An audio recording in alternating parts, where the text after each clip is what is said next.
शासन सेवा में एकजुट, चेतना के चित्रकूट, पवित्रता के पावनपुट,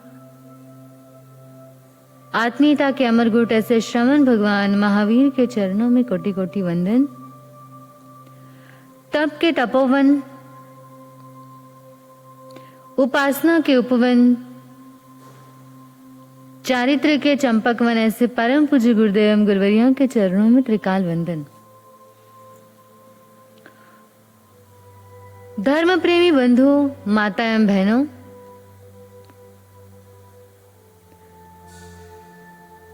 पूर्व दिनों से आपके समक्ष श्रमण भगवान महावीर की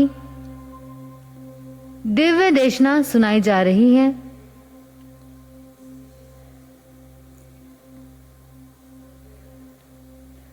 प्रभु ने फरमाया है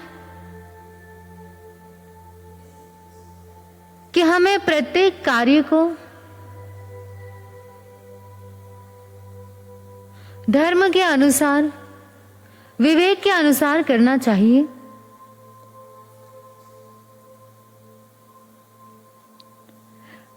आप बाजार से कुछ खाद्य सामग्री लेकर घर पे गए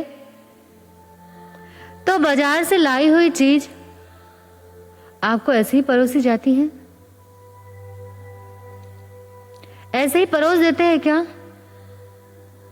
जो आप बाजार से खाद्य सामग्री लाए हो उसे आपको तब परोसा जाता है थाली में जब उसे बना दिया जाता है।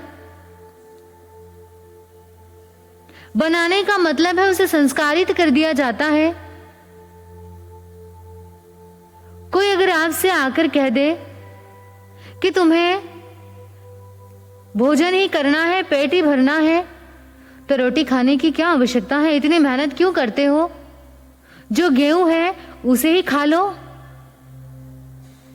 तो आखिर गेहूं कोई खाने के लिए तैयार होगा?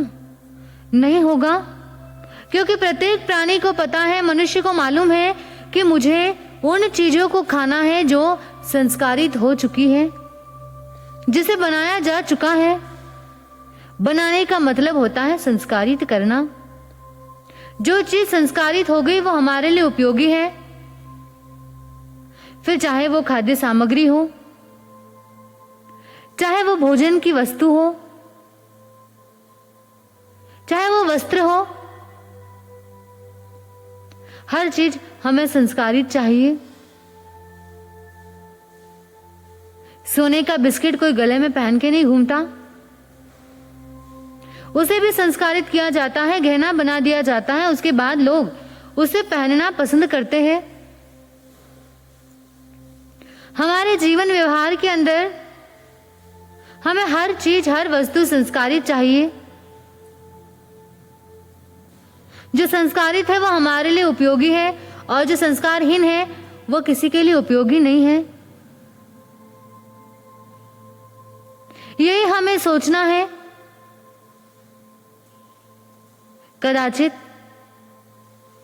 ये वस्तुएं जो संस्कारित होने के बाद हमारे उपयोग में आती है,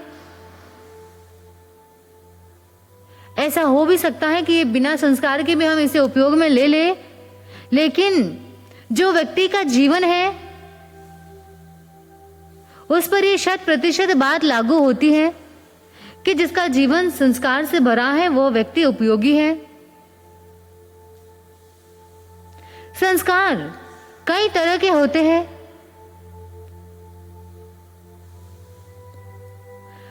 हमें चिंतन करना है कि क्या हमारा जीवन संस्कारित है? जो हम कर रहे हैं वह सही है या नहीं है? व्यक्ति की पहचान उसके संस्कार से होती है। जैसे उसके संस्कार होंगे, लोग अनुमान लगा लेते हैं कि ये व्यक्ति ऐसा होगा। तो हमें विचार करना है, क्या हमारा जीवन पूरी तरह संस्कारित है? घर के संस्कार, परिवार के संस्कार, समाज के संस्कार, ये सारे संस्कार हमारे जीवन को सजाने और संवारने का काम करते हैं, लेकिन जो धर्म और संस्कार है वह हमारे जीवन को सुधारने का कार्य करते हैं।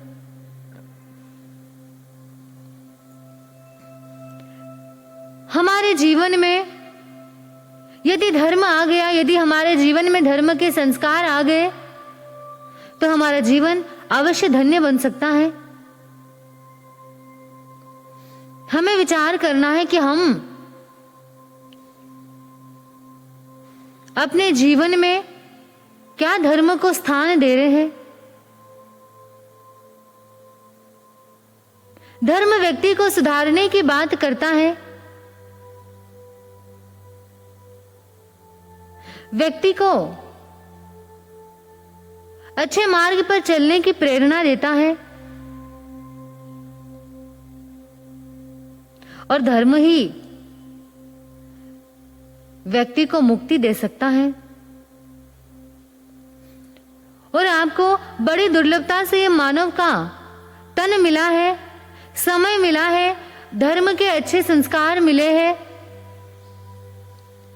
अच्छा समागम मिला है। इतना कुछ अच्छा मिलने के बाद यदि हम धर्म को अंगीकार नहीं कर पाए, तो फिर हमारे हाथ में पश्चाताप के अलावा क्या रहेगा। इतना सब संयोग मिल गया है, फिर किस बात की देरी है। कितने सौभाग्यशाली है कि सारी अनुकूलताएं मिली है, बस कुछ प्रयास करने की जरूरत है।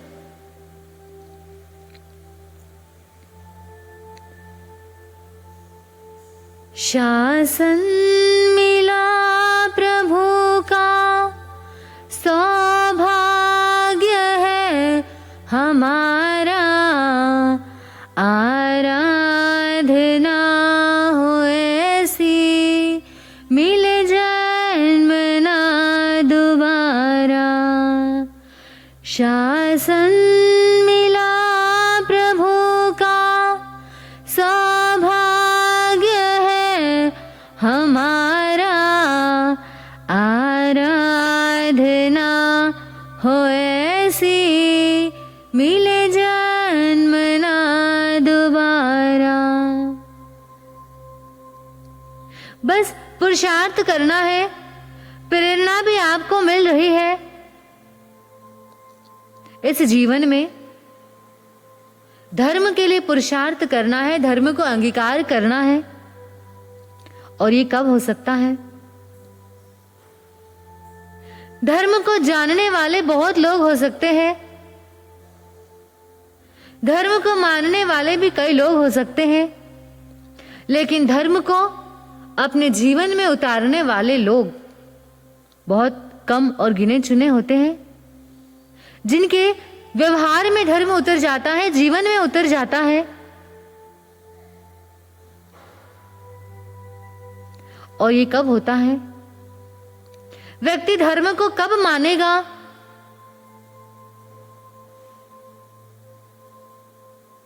दो कारण बताए हैं कि व्यक्ति कब धर्म के निकट आ सकता है। सबसे पहला कारण बताया है पाप भीरुता, यानी जिस व्यक्ति को पाप से भय होगा, डर होगा, वह निश्चित तौर से धर्म के मार्ग पर चलेगा।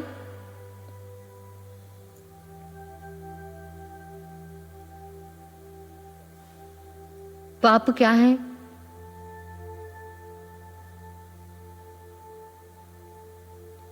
और पुण्य क्या है, सही क्या है, गलत क्या है, कर्तव्य क्या है, अकर्तव्य क्या है, हमें क्या करना चाहिए, क्या नहीं करना चाहिए, यह हमें धर्म से पता होगा।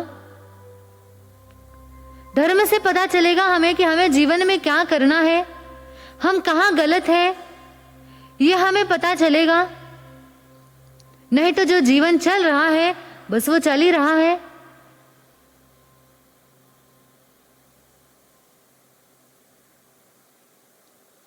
व्यक्ति अपने जीवन के अंदर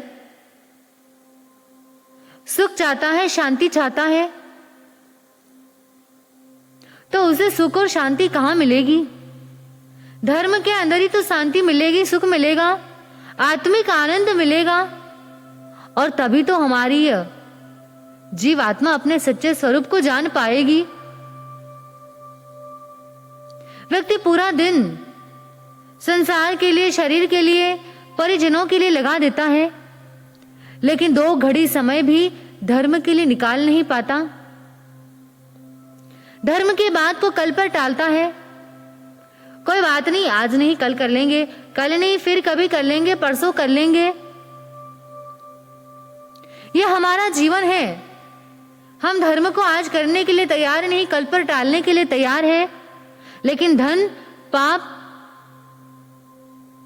उसके लिए देरी नहीं लगाते।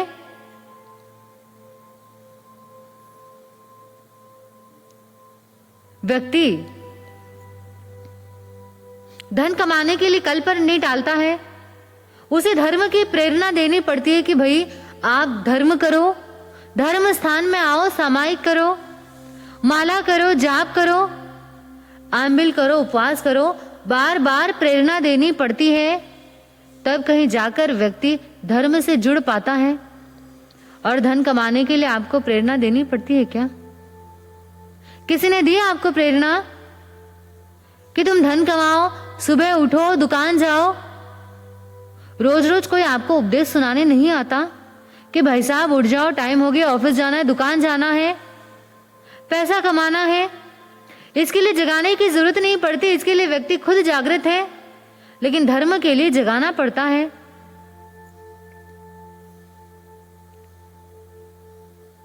प्रेरणा देनी पड़ती है। उपवास कर लो, धर्म कहता है उपवास करो। व्यक्ति कहता है कि मुझसे उपवास नहीं होता, मुझसे भूख बर्दाश्त नहीं होती, मैं भूखा नहीं रह सकता।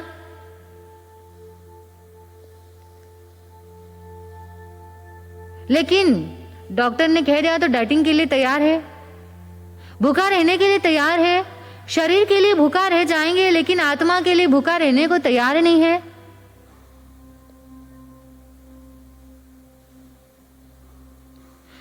भाई साहब थोड़ा विहार में साथ में चलो, विहार सेवा में निकलो। हम नहीं चल सकते, हमारे पैर में दर्द है, हमसे नहीं चला जाता, लेकिन मॉर्निंग वॉक पे जाने के लिए तैयार है। आंबिल कर लो, हमसे लुखा सूखा अलूना भोजन नहीं खाया जाता, हमें नहीं पसंद है, हमें नहीं भाता।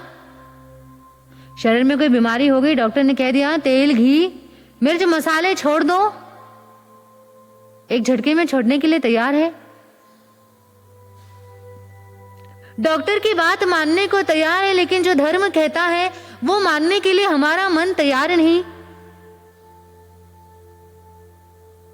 हम शरीर के हित के लिए डॉक्टर की दी हुई कड़वी दवाइयां खाने के लिए भी तैयार है। डॉक्टर ने जो जो पथ्य परहेज करने के लिए कहा है वो सब करने के लिए तैयार है। जहां कहीं भी शरीर की बात आती है, धन की बात आती है, व्यक्ति बिना सोचे समझे सब कुछ करने को तैयार है। लेकिन जब धर्म की बात आती है, आत्मा के हित की बात आती है, तो व्यक्ति को फिर सोचना पड़ता है। व्यक्ति इनकार करने के लिए तैयार हो जाता है, क्योंकि वहां धन में, शरीर में हमारी रुचि है, या हमारी रुचि जग नहीं रही है, जगाने का प्रयास जारी है, फिर भी हृदय में रुचि नहीं है हमारे। 1 घंटा सामायिक करके धर्म स्थान पर बैठे हो, कभी कभी बैठने के बाद व्यक्ति का मन उछड़ जाता है, बार बार घड़ी को देखता है, अरे कितनी बजी, कितनी देर हो गई मुझे सामायिक लेके, लेकिन अभी तक मेरी एक सामायिक नहीं आई। होता है ना ऐसा, कई बार होता है। बार बार घड़ी को देखते हैं, मन बेचैन होता है, आकुल व्याकुल होता है, कब सामायिक आए, कब मैं यहां से निकलूं, या कब सामायिक पार कर कुछ कार्य कर लूं। या हम एक घड़ी बैठने के लिए 10 बार घड़ी को देखते हैं, लेकिन दुकान पर बैठे हो कितने घंटे निकल जाते हैं, समय का पता नहीं चलता। बहनें बातें करने बैठ जाए, उनको कितने घंटे चले गए कुछ पता नहीं होता।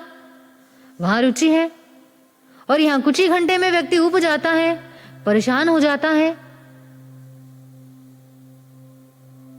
तो यह है हमारी स्थिति कि जब भी धर्म की बात आती है, व्यक्ति पीछे हटने के लिए तैयार हो जाता है। जब शरीर की धन की बात आती है, हर जगह आगे जाने के लिए तैयार हो जाता है। तो व्यक्ति कब धर्म से जुड़ेगा? सबसे पहली बात है कि जिस व्यक्ति को पाप से भय होगा, डर होगा, वह व्यक्ति धर्म से अवश्य जुड़ेगा। संसार में ऐसे कई कार्य हैं जिसे व्यक्ति करना तो चाहता है, लेकिन समाज को देख करके, दुनिया को देख करके कर नहीं पाता, मर्यादा में रहता है, क्योंकि वो कार्य नीति, मर्यादा और कुलाचार के विरुद्ध है, समाज के नियमों के विरुद्ध है। तो वह व्यक्ति चाहते हुए भी वो कार्य नहीं करता। कितनी बार रुक जाता है कि नहीं, बस अभी यहीं तक सीमित है, इसके आगे हम नहीं जाएंगे, इसके आगे हमारी मर्यादाएं खत्म हो जाएगी, सदाचार खत्म हो जाएगा, समाज के नियम टूट जाएंगे। तो वह व्यक्ति वहीं रुक जाता है। एक होता है दुनिया को देख कर के रुक जाना, और एक होता है अंतर की प्रेरणा कि जो कार्य मेरे लिए ठीक नहीं है, जो कार्य धर्म के विरुद्ध है, वह कार्य मैं नहीं करूंगा, यह धर्म है। और समाज के नियमों का पालन करना, यह मर्यादाएं हैं। व्यक्ति चाहे नहीं चाहे तो भी उसको करना पड़ेगा। लेकिन यह धर्म ऐसा है कि जिस व्यक्ति ने धर्म को जान लिया, फिर वो पाप कार्य करने के लिए डरेगा नहीं। मैं ये करूंगा तो मुझे ये परिणाम पता है, इसका क्या होगा, ये गलत व्यवहार करूंगा तो मुझे कहां जाना पड़ेगा। कोई भी गलत कार्य करने से पहले जिस व्यक्ति को पाप का भय होता है, तो वह निश्चित तौर से वो कार्य नहीं करेगा। हमारे जीवन में हमें देखना है कि हम कितना पाप से डरते हैं। डरते हो या नहीं डरते? कई सारे लोग हैं जो पाप से डरते हैं, और कई सारे ऐसे भी लोग होते हैं संसार में जो पाप को पाप भी नहीं मानते, गलत को गलत भी नहीं मानते। और कुछ लोग ऐसे भी होते हैं कि छोटी छोटी गलती के अंदर भी संभल जाते हैं, मान लेते हैं कि नहीं ये धर्म के विरुद्ध है, लोक मर्यादा के विरुद्ध है, वो मैं करने के लिए तैयार नहीं हूं। लेकिन जो धर्म के विरुद्ध है वो मैं क्यों करूं, मुझे नहीं करना चाहिए। चिंतन करना है कि सुबह नींद में से उठकर जब तक मैं रात को सोता हूं, तब तक मेरे द्वारा क्या क्या गलत कार्य होता है, क्या पाप होता है। जीव हिंसा करना पाप है। पाप भी कई प्रकार के बताए हैं। पुण्य तो 9 है, और पाप क्या है, उससे डबल है, 18 है। तो हम किन किन पापों से बच सकते हैं, हमें बचना चाहिए। क्योंकि हमें जीवन में धर्म अंगीकार करना है, तो पाप वृत्ति को त्यागना पड़ेगा, गलत कार्य को त्यागना पड़ेगा, तभी तो हम धर्म को समझ पाएंगे, धर्म के वास्तविक स्वरूप को जान पाएंगे।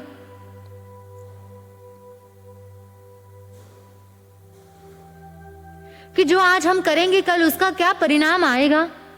ये संसार के क्षेत्र में हर व्यक्ति सोचता है कि जो मैं आज कर रहा हूं उसका परिणाम क्या हो सकता है, लेकिन यहाँ जीवन के अंदर भी हमें सोचना है कि जो मैं आज कर रहा हूं भविष्य में उसका क्या परिणाम आ सकता है। जैसा करूंगा वैसा ही तो परिणाम आएगा। धर्म करूंगा तो अच्छा परिणाम आएगा, पाप करूंगा तो बुरा परिणाम आएगा। सोचना है हमें कि क्या हम दोनों के परिणाम को जानते हुए भी गलत मार्ग को छोड़कर सही मार्ग पे चल रहे हैं या नहीं चल रहे हैं, कहाँ तक चले हैं। हमारा रास्ता में कई सारी मुश्किलें आ सकती हैं धर्म के मार्ग पर, लेकिन मंजिल बड़ी सुहानी है। और पापकारी आज अच्छा लग रहा है लेकिन उसका ठिकाना बहुत बुरा है आगे। तो हमें गलत मार्ग से अपने जीवन को हटाकर धर्म के पथ पर लाना है, आगे बढ़ाना है, तभी हम अपने जीवन में कुछ कर पाएंगे, अपनी आत्मा को परमात्मा बना पाएंगे। निश्चित तौर से जिस दिन हम धर्म की बात को मानेंगे उस दिन हमारी आत्मा का अवश्य कल्याण होगा। इतना ही बोलकर बोले भगवान महावीर स्वामी की जय। बोले जैन दिवाकर श्री चौथमल जी महाराज साहब की जय।